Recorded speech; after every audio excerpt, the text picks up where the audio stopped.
afternoon.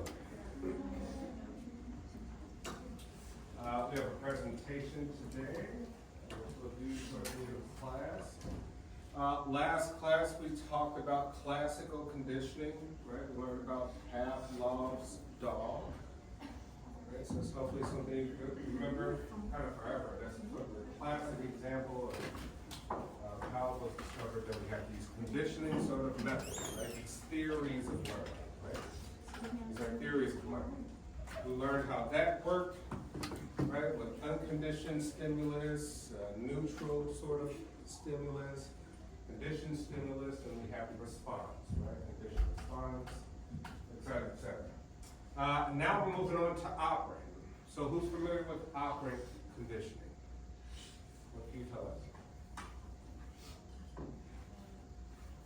It's like the only way to think of like operant conditioning is like the experiment we have did with the rats, which is like we put a rat on like a maze, and then like or I don't know what it was, but I think he like put two buttons in front of it, and if it clicked on like the wrong one, it would like get shocked, and then if it clicked on the right one, it would get food.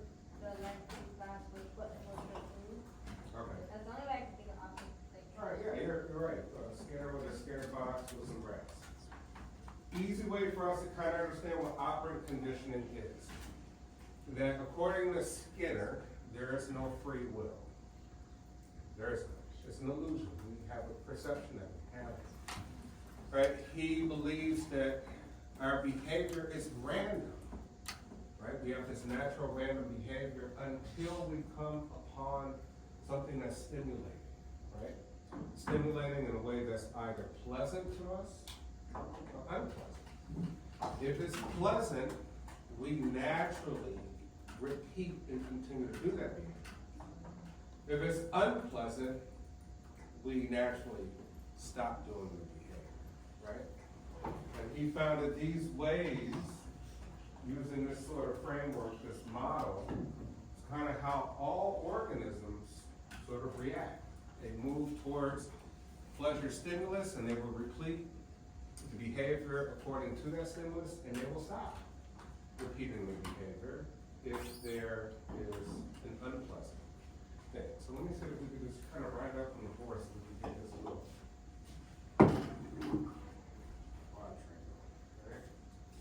quadrangle. All right, so Skinner believes that we can kind of put all behavior, and he really means all, right? That essentially he can make anyone into anything based on these sort of principles, right? Let's say positive. Remember we say positive just means anything we add, negative, anything we remove, right? Reinforcement.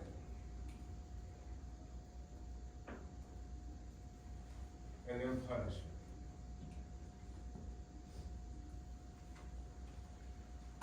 So we can think of things in very simple ways. What Skinner proposes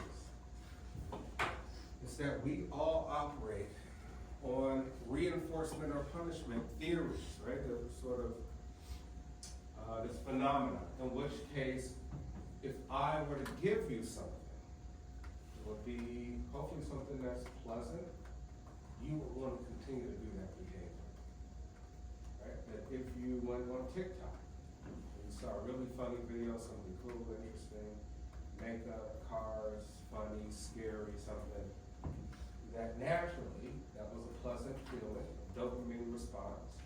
You want to see the next one again, right?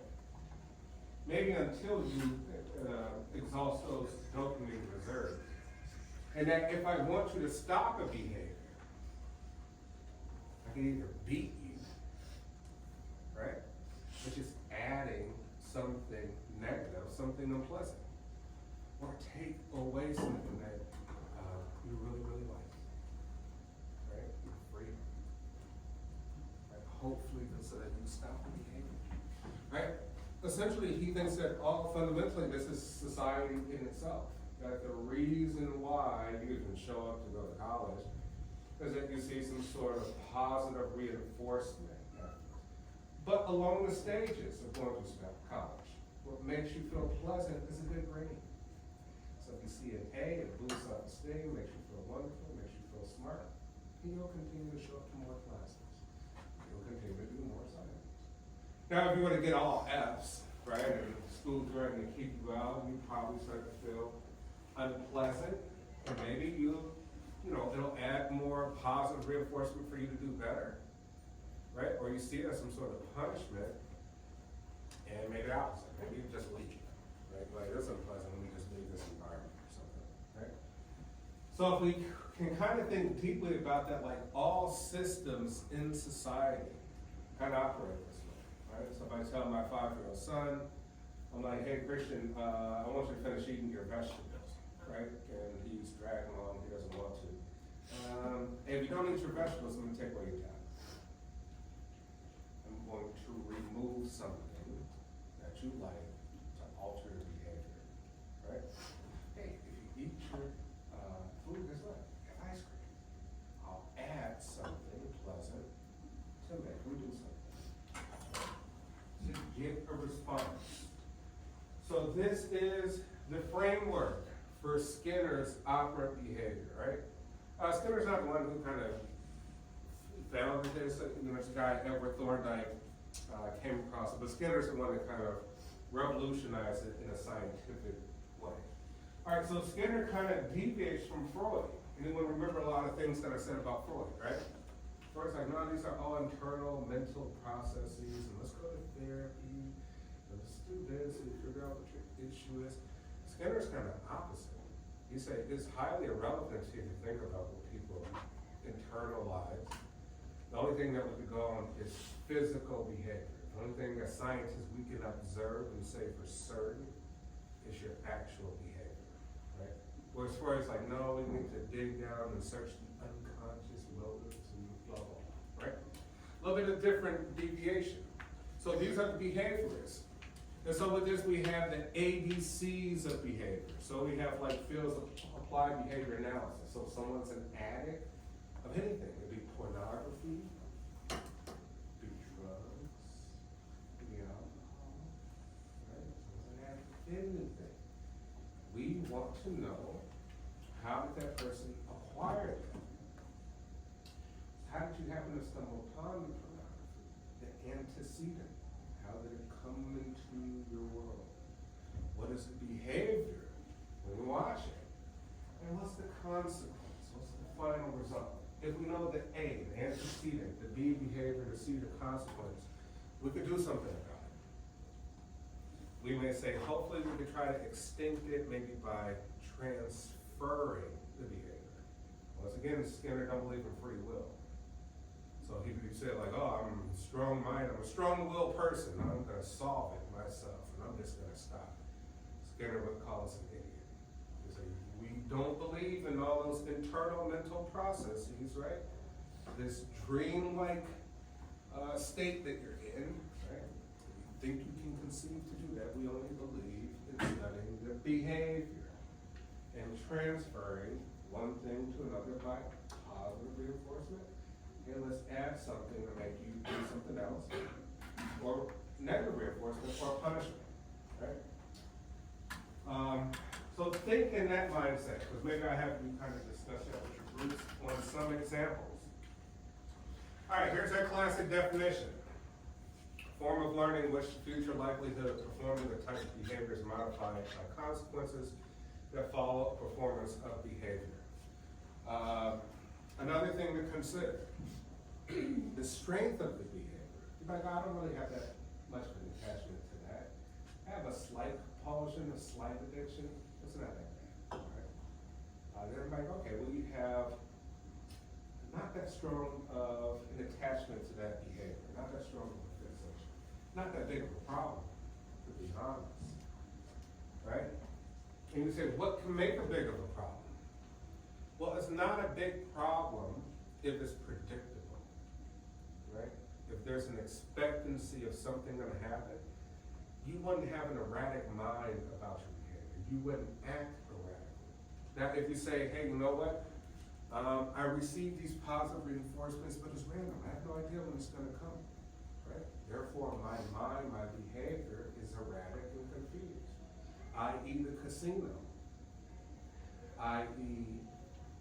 TikTok.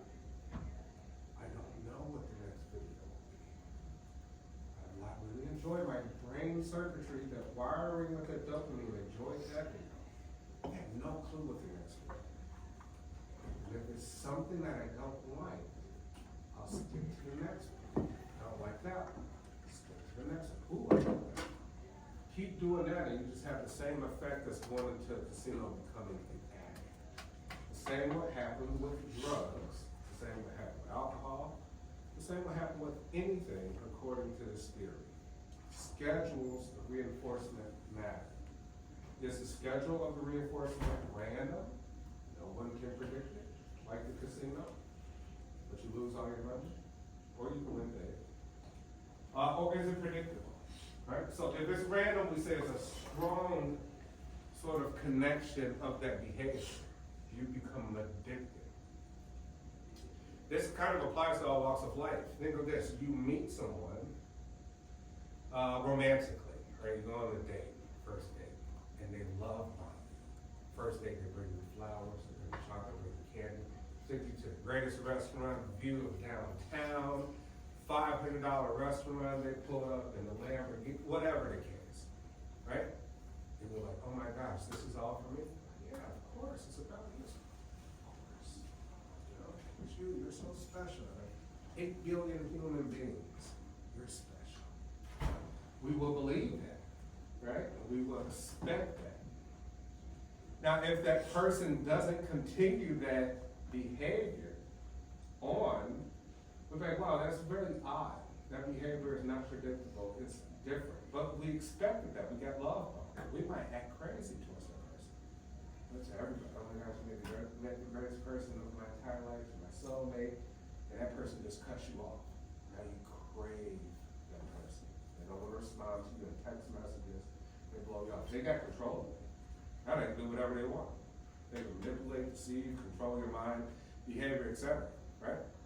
It can be used in social circumstances, which means if you're great, you could be an excellent manipulator of emotions just by understanding operant conditioning, how it all works, how we all respond to positive and negative reinforcements and punishment, right? This is how people get in toxic relationships. These people become traumatized, be abused mentally, physically, psychologically, right? By the great manipulators who probably really, they don't probably understand this from a scientific view, but they understand it from a common sense point of view, right? Especially in sociopaths and psychopaths. You might know that. So think about it. This is applied in all walks of life, you know? So maybe, we could think, are we more of Freudian type, unconscious mind, we get big inside? Or we might, none of that matters, that's unscientific. And this is scientific, right? Does this make sense? Okay. All right, so get back to the science of it. Hey, stimulus comes first and triggers a behavior. Behavior is immediately triggered by environmental stimulus or study. We heard here about the red Skinner box, right? It's basically just a contraption with obstacles, little elements, random stuff. So we could kind of place that in the theory of human beings. You're like, hey, I'm walking along in life. I'm just moseying along normally. This is interesting. You see something. You're like, oh, that feels good. Oh, I think I did. Right? At least Freud got something right. He says we operate on pleasure principle. Pleasure is first, foremost of anything. Meaning we'll lie, cheat, steal, kill people if it goes against the pleasure principle. So if we know that we came across something that's pleasurable, we want to repeat that, right? And we'll repeat that until it's no longer present. It goes away. Right? It goes away, and we say, okay, this is no longer pleasurable or interesting. Let me go find some more pleasure. We move along. Just like we saw with classical, it becomes extinct. Right? Extinct. If it's not that strong of a connection. So just like the rats in the Skinner box, humans could be immediately triggered by environmental stimulus, and we studied that, right? Operant. We say stimulus follows a response consequences, actions that appear to be spontaneous are studied, right? So this is more of a Skinner box where things are random and spontaneous sort of actions, consequences. So Thorndike, who came before Skinner, right? He had this puzzle box. So, so much Skinner kind of ripped off Thorndike, but, did a much better job in some way. So Thorndike placed a cat in a puzzle box and studied how long it took for them to escape. The task that required pulling the string to open the door. Hey, we threw a cat in this box. Cat has no logical clue how to get out, right? Cat is randomly jumping, screaming, scratching, all these different things. Finally, it hits this lever. This entrance opens up, cat runs out, right? We throw the cat in there again. It does the same thing, it scratches it. It still hasn't recognized how to get out. Maybe after the 25th time, we throw the cat in here, and the cat finally acquired the knowledge, acquired the understanding that cause and effect. If I touch this thing, there's an effect of me getting out through this contraption. Takes a long time, right? Takes a long time to figure it out. But once it figured out, now it knows it every time.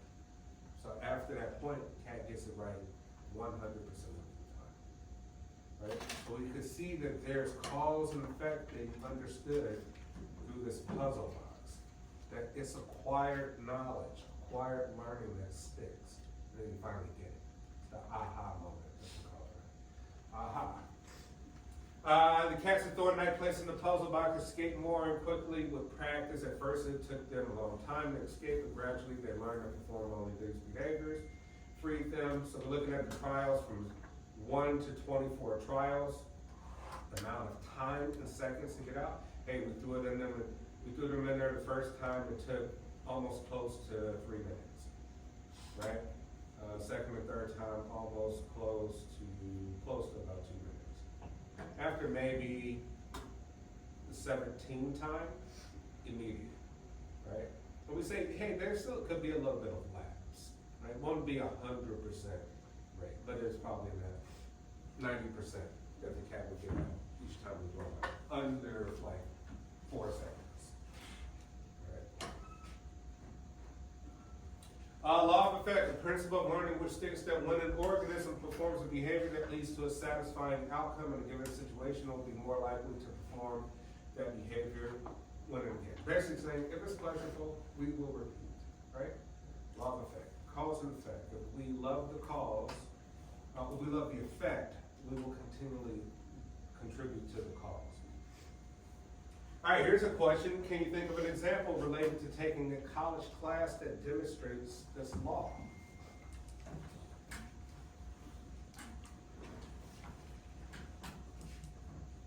Kind of a goofy question, but just overall, we think of what do you find about college that's so pleasurable that it leads you to repeat, showing up and participating? Is it certain courses? Is it something else? Something social? People you know here? I feel like that's the reason why I feel like I'm not one of my friends and the others, like the subjects I'm interested in, I wanna go to those classes. It's like if I'm not interested in the course, often I can doubt myself, cause maybe I'm being a bad grade, or like, maybe I'm not so great at that subject, and I like, on the test, I'm like, oh, I just don't wanna go to that class. Okay. So you can say, hey, even effective behavior, mental behavior. You can say, hey, mental behavior is like, well, if I don't enjoy the class, I start to doubt myself and it goes downhill from there. My grades reflect. I don't enjoy a class, my grades reflect. You're not enjoying the class. Having no interest in the class.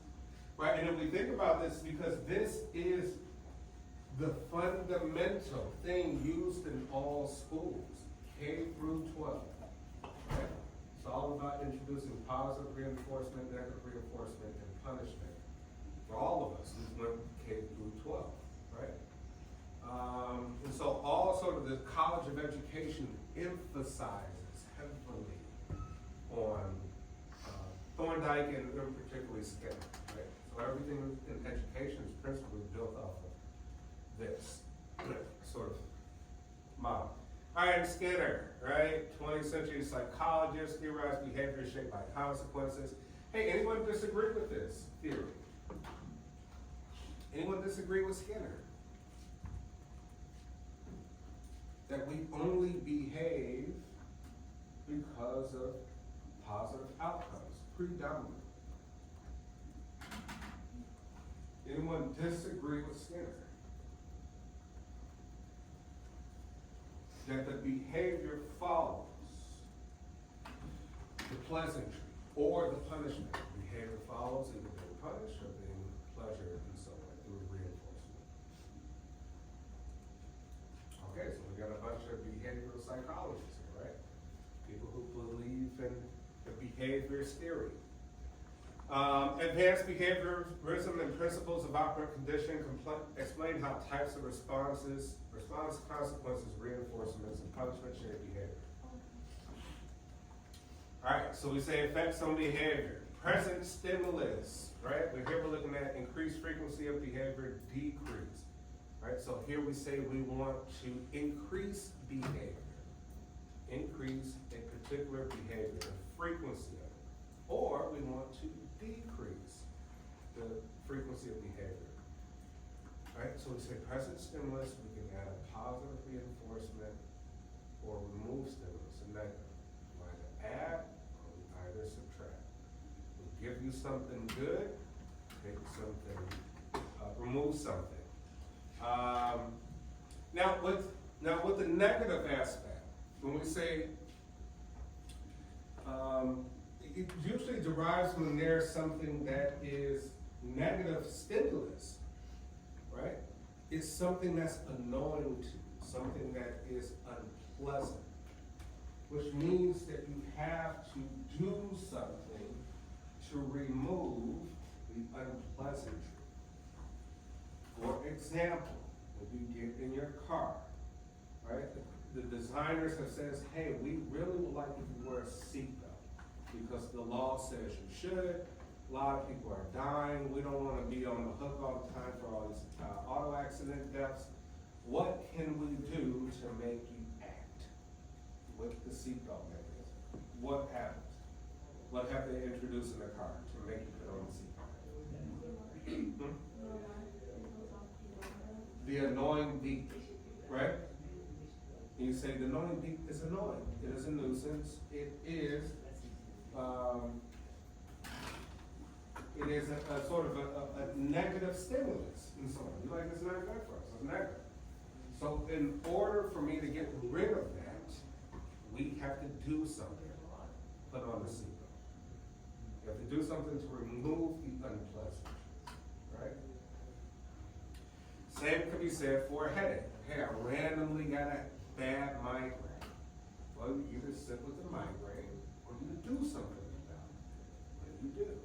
Advil, Tylenol, anything, ibuprofen, right? Acetaminophen, anything.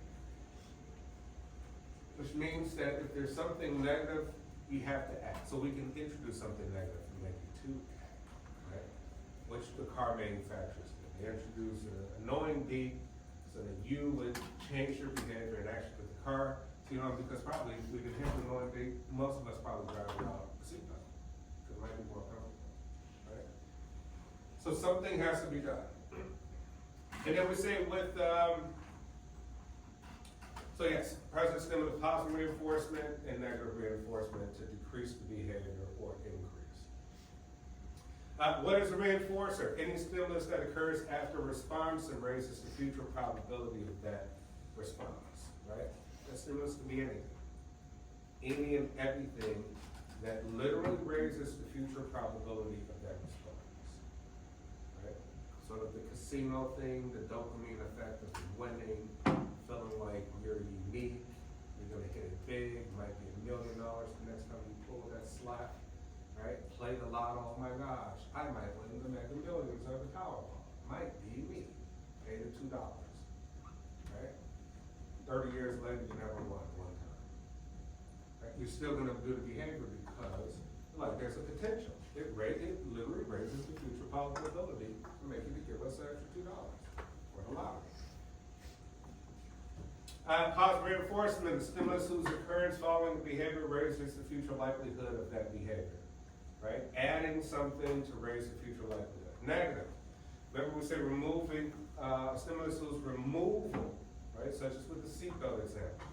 Following behavior raises the future likelihood of that behavior, right? You want to remove that negative thing, and so you will behave with the seatbelt. Or something to take to make you not feel pain. If you feel some sort of body pain, headache, et cetera, et cetera. Punishment's a little different, right? A stimulus that lowers the future likelihood of a given behavior. Positive, right? It's the presentation of an aversive stimulus. Aversive, anything. Hey, you know what, you're acting bad, let's put some headphones on and put some loud volume of music. You're like, right? And you're like, okay, I'll stop. Torture. Right? We could torture somebody. We use that all the time in the CIA, the FBI. Torture, right? Hey, introduce waterboarding. I bet you they'll start telling a secret. The most effective. I have a question. So, is this theory about avoiding hardship and seeking pleasure, or is this more of a theory of life? Because I'm trying to understand. Because you said that people are looking for anything that's simplest and easiest for them, right? And then, but if there's trouble to that, they're obviously not want to do that because there's trouble. But is it more like a theory of life that let's say I have a goal, right? So I obviously have to go through hardships, but through that hardships I know I'm gonna have a end result, right? So that also apply or? Yeah, that's applied, right? I mean, it's like, okay, you're saying, hey, there's a long-term goal. How do I get there, right? One, you need motivation, right? You're like, well, what is motivation? How does motivation relate to a long-term goal of being a great investor, starting my own business, right? Being an excellent boxer, fighter. So you need something to keep the motivation going, to repeat the behavior so that you finally get to the goal. You need positive reinforcement, right? Or you need something negative. You could be, hey, the negative part would be like, dude, my life sucks. I live in the hood, and my environment stinks. That is a negative stimulus to me. Thus, I'm going to do something a little different. My behavior will be different than the people who stay here. I'm going to do something different to change the trajectory of my life. I'm going to add some things that I would view as positive and pleasurable for me, so that I could get this goal of getting out of here. Does that make sense? Yeah, it can be applied to almost anything, but the principle, the thing is behavior itself. Why do you do what you do? Almost in any capacity where there's any real physical behavior that people can observe. We're not talking about what you think about that we can't mind read. Why do you do physically what you do with your behavior? Why do you go on TikTok and IG and why do you literally, why do you do it? I do it because it's pleasurable. Anybody, or you say I do it because it's adversive. Anybody, boredom. Boredom is anxiety. It's the same thing as being high anxiety on cocaine. Boredom is just the opposite. It's a low anxiety. So you're like, man, dude, I'm bored. Let me go scroll the web. It's pleasurable, right? This is an aversive stimulus where you're like, something might be boring. Get away from boredom. You have to act. You have to do something. So you're like, okay, this is not boring. When you look at the news articles, you look at what's going on in the world, blah, blah, blah, blah, blah. Does that make sense? Yeah. So it's a principle of almost all behavior. To say that we become conditioned, just like we saw last time, that you repeat it so much, you acquire it, which means that, okay, aha, I got it. I'm gonna keep doing this. And if it goes away, it can become extinct.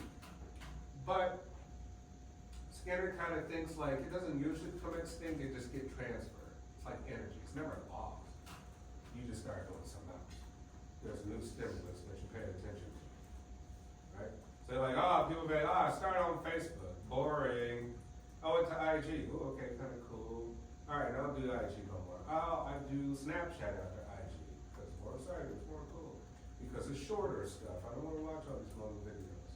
And then we'll go to TikTok. You're like, oh, okay, now they all shorten the videos. You're like, oh, guess what? We've observed that people don't watch videos more than 1.5 minutes, so we'll create something called Reels. Limit them to 1.5 minutes, because attention spans are bad. And then it gets shorter and shorter. Maybe on TikTok it's like 15-second videos, 30, I don't know, right? But what it is all following the behavior. And something else will come after TikTok. Maybe something else after that. After that, continue. Maybe our attention be so bad, we're like, dude, if you don't make me laugh in 5 seconds, I'm not watching videos, right? You might be 5-second attention span. Imagine how bad, I think school would exist at that point. Imagine people can't pay attention for no longer than 5 seconds. But if, here's a serious thing, right? As an educator, as an observer, as a scientist, we are all fidgety. We can't sit for X amount of time and focus. It's just not happening no more, right? And we're unconscious about this one. Literally, we don't really think about it. It's like unconscious behavior.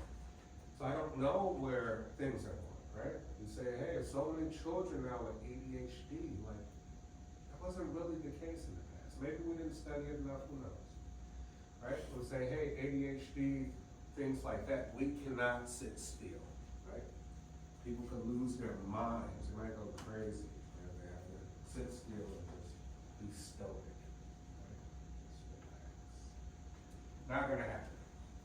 All right. Okay, let's get our next group up here and we'll finish this off on Friday.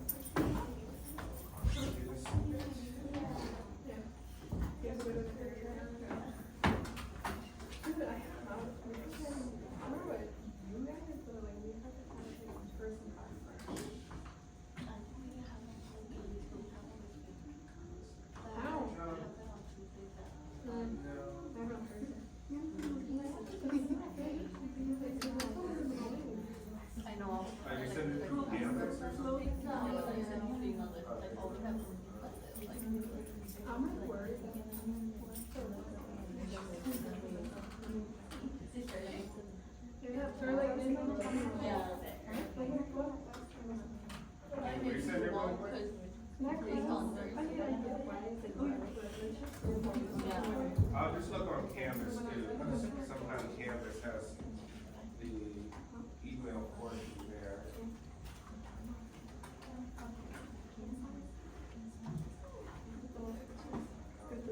No, they come up there.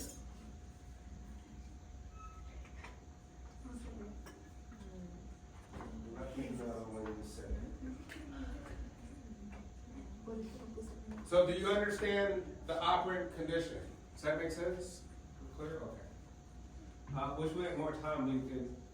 Can anyone think of how it applies to maybe your own personal life or any observations?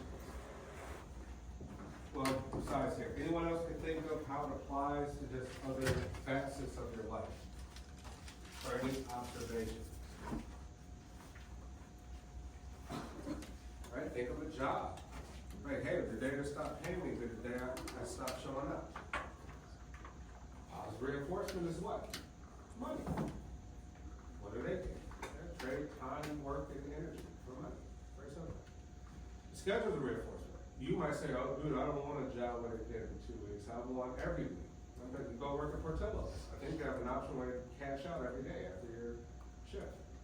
You might want to go buy Timo and Shein. Okay, I'm going to buy it. I don't need to save up all the money. I just want to buy quick stuff that I like. Different behavior patterns, right? Someone older is like, I don't want to do that because I know I spend money. I want to save for my family, etc. They might be on a 2-week pay schedule. Reinforcement is 2 weeks, right? So like this thing applies in all walks of life, right? Grades are a great reinforcer. How do we know? People tell everybody about it.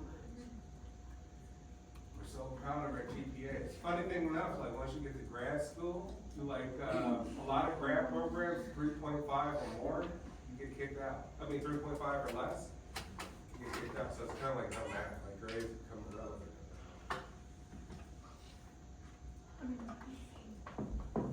And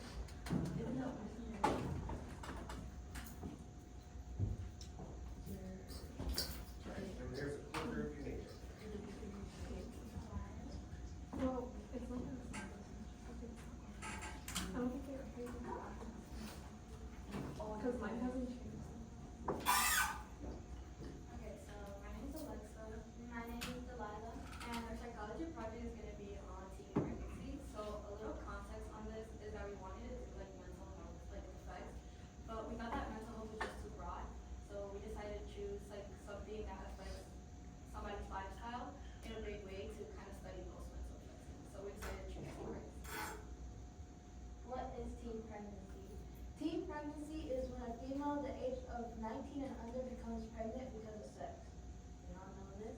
I'm sorry. I just have to put that mention. Why are teens getting pregnant? There are many reasons as to why teenagers get pregnant so early in life.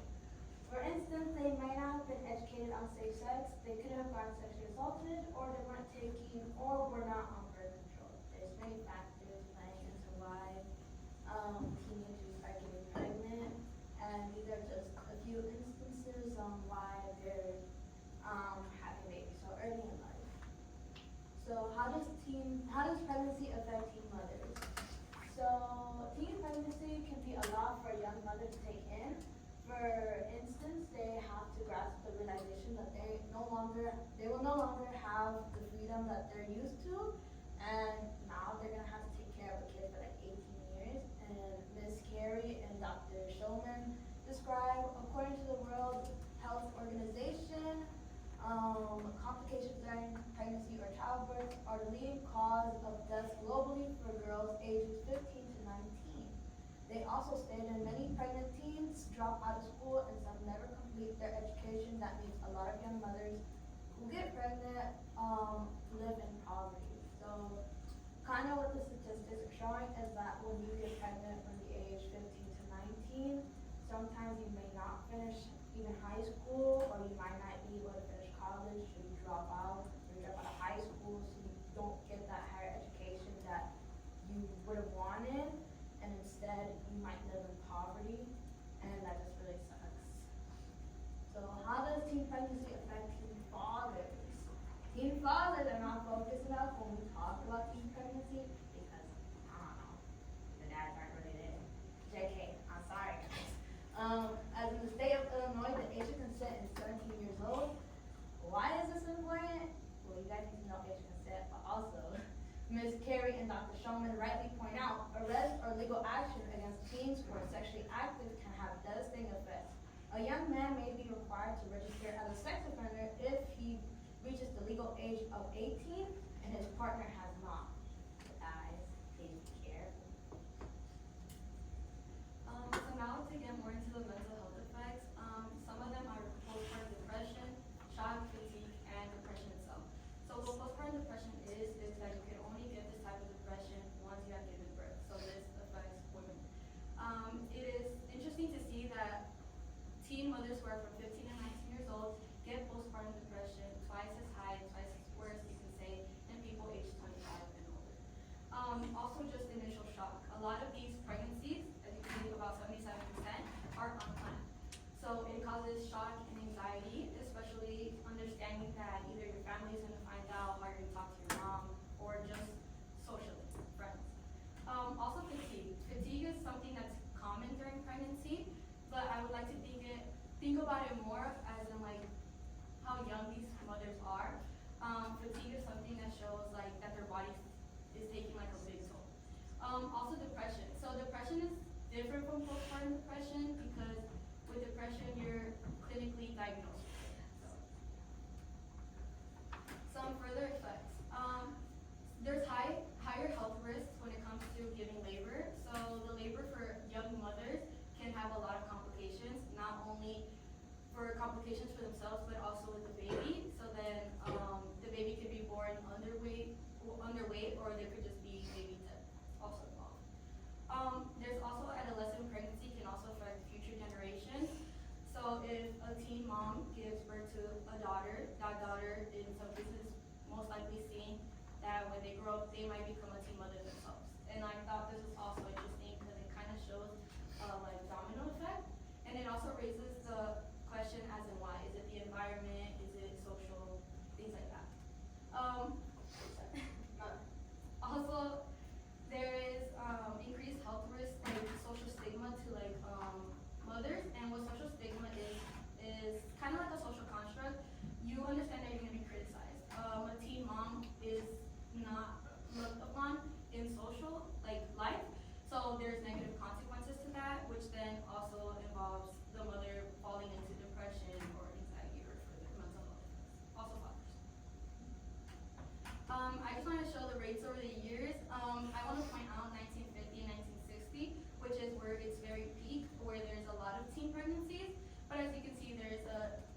focusing on education effects, I just want to point out that again, education is very important, especially now.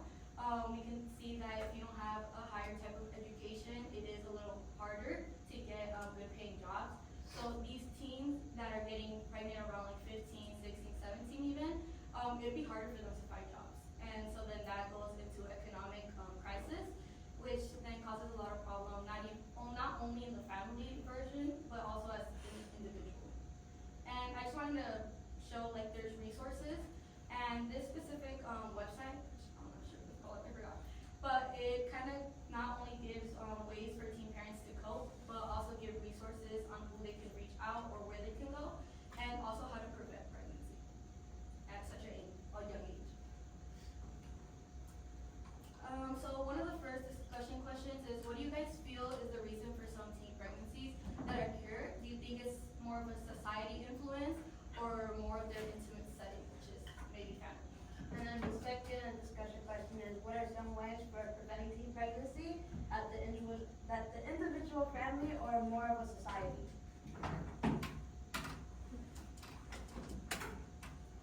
What do you think? You know, back in high school, you observed some teen pregnancies, or even maybe your age group now. What will be some of the factors that influence that, based on your observations? You think it's environmental?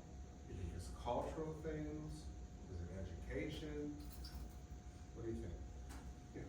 I want to go back to that thing that you said that like, people who have like kids young, their kids are most likely to also have their kids young. I knew a couple of like girls in my old school who like, they told me that their parents had them when they were like 16, and then they also became mothers at 16, so I think that played a big influence, especially because like, they were also Hispanic, which like a lot of people think of Hispanics usually have kids that are very young, which is just typically treated like that. Alright, so it's cultural and environmental, right? Mom is the frame of reference, so if it's okay for mom, it should also be okay for you, whether it be teen pregnancies, drugs, or, okay. Anyone else have any other reasons? Do you feel that you got enough education on, like, sex education in high school, or even after high school? No? Who think it's social media?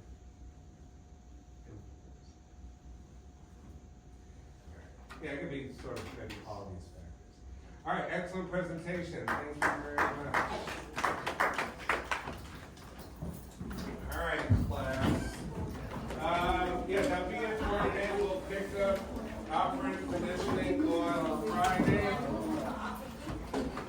And we'll go from there.